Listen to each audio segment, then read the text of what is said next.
Gemach, gemacht. Danke. Sehr geehrter Herr Präsident, sehr geehrte Damen und Herren Abgeordnete, liebe Bürger! Es begann mit einer Lüge. Die Rechtfertigung für den Kosovo-Krieg und damit auch für den längsten Bundeswehreinsatz, über den wir hier beraten, waren nämlich Fake News vom damaligen Bundesverteidigungsminister Scharping. Insofern tritt Innenminister Seehofer eine würdige Nachfolge an, was den Titel größter Fake-News-Produzent angeht. Den serbischen Hufeisenplan, eine genozidale Wahnvorstellung mit serbischen KZs und ausgemerkelten Kosovo-Albanern, hat es nämlich nie gegeben.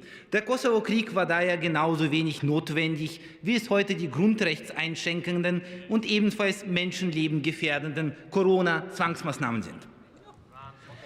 Während beides auf Fake News beruht, dauern die Fake News im Fall des Kosovo schon 21 Jahre an. Das Märchen vom friedlichen, multikulturellen, demokratischen Kosovo glauben wohl nicht einmal diejenigen, die das hier verbreiten. Das Kosovo heute ist ein faktisch monoethnischer Staat, regiert von Kriegsverbrechern, geprägt von organisierter Kriminalität, von Menschenorgan- und Drogenhandel. Die Bürger Kosovos sind die zweitärmsten Europas. Die offizielle Arbeitslosigkeitsrate lag im letzten Jahr bei fast 26%, die Jugendarbeitslosigkeit gar bei 50%. Derzeit macht dieses NATO-EU-Protektorat vor allem durch eine Regierungskrise von sich reden. Multiethnisch und multikulturell, so sollte dieser neugeborene Pseudostaat sein. Das ist wohl der Traum der Brüsseler und Berliner Machteliten.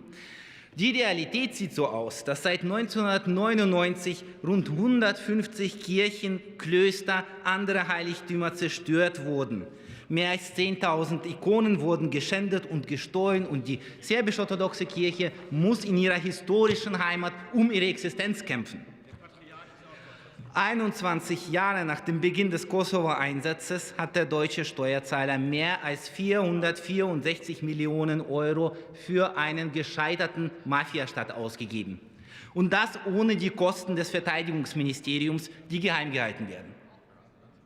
Anstatt diesen Lebenslügen nachzuhängen, sollte Berlin darauf hinwirken, dass ein Gebietsaustausch zwischen Kosovo und Serbien stattfindet, sodass die Serben im heutigen Nordkosovo innerhalb des serbischen Staates geschützt werden und einige instabile albanisch geprägte Gebiete in Südserbien durch ihre Eingliederung in das Kosovo stabilisiert werden.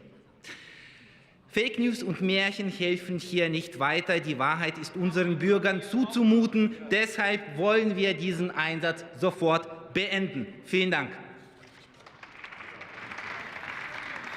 Vielen Dank, Herr Kollege. Nächster Redner ist der Herr Parlamentarische Staatssekretär Dr. Peter Tauber für die Bundesregierung.